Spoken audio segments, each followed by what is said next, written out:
All right, let's just jump right into it. Doesn't modern life feel like you're on a treadmill that's just going faster and faster?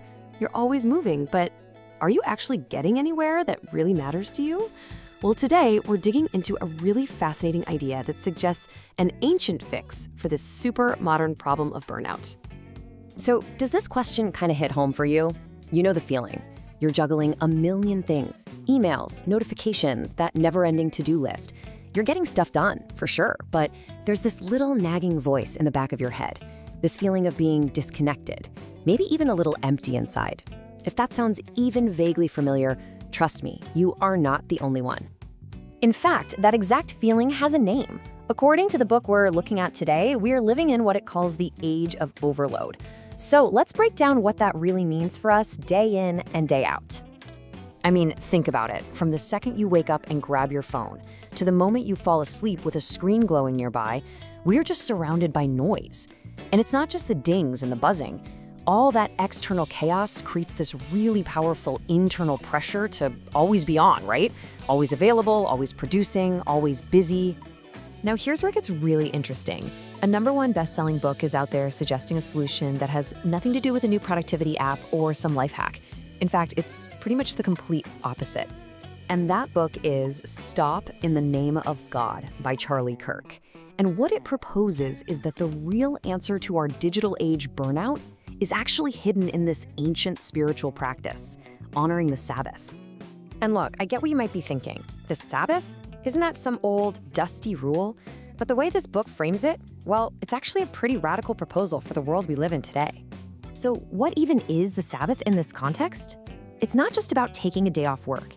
The idea here is that it's an active, conscious rebellion against our culture of nonstop busyness. It's you deliberately choosing to step off that treadmill to make space for the things that actually fill you up. Real connection, real peace, and just being present. I just love this phrasing. Seriously, think about it for a second. In a world that is constantly screaming at you, do more, go faster, get it now, the simple choice to stop, to just be, is a powerful act of resistance. It's you taking a stand for your own soul against all that noise. So what does this actually look like? Well, the book breaks it down into this really simple but profound 3-step process. First, you unplug. And yeah, that means literally putting the phone away, closing the laptop. Step 2, you recharge, and not by scrolling more content, but with things that actually restore your energy. You know, like taking a walk or reading an actual book. And finally, you reconnect. Reconnect with God, with your family, with yourself, without a screen in between you. And when you actually do this, when you follow this process, the benefits can be, well, truly transformative. This is where we start to see the real power of this idea in action. Okay, just take a second and look at this list. We're talking about getting balance back in a life that feels totally out of whack. A real, noticeable drop in that constant background anxiety a lot of us live with. Building genuine connections instead of just surface-level interactions. Finding a deeper sense of peace and presence in your own life. And at the end of the day, a nourished soul. I mean, these aren't small things. These are the things so many of us are searching for. So the book argues that this one practice lets you move from a state of being constantly busy and anxious to one of feeling balanced and peaceful, from feeling disconnected from everyone to being truly present and connected, from feeling drained all the time to feeling genuinely recharged and nourished. It's a total shift in how you experience your life. And here's the most crucial point. This is not just about having a lazy day. The book describes it as a lifeline. In a world that feels like it's trying to drown us in overload, the Sabbath is pitched as the very thing that can keep our heads above water.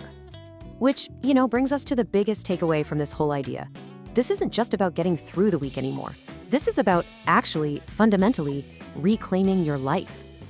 See, by intentionally setting aside this one day, you're making a huge statement about what your priorities really are. You're choosing to put your connection with God, with your family, and with your own soul ahead of everything else the world is demanding from you. It's a path back to what truly matters.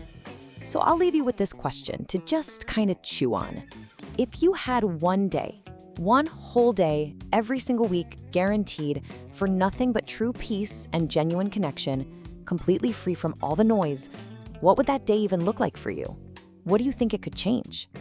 If this idea is hitting home for you and you want to dive deeper into it, the link to this book is in the video description.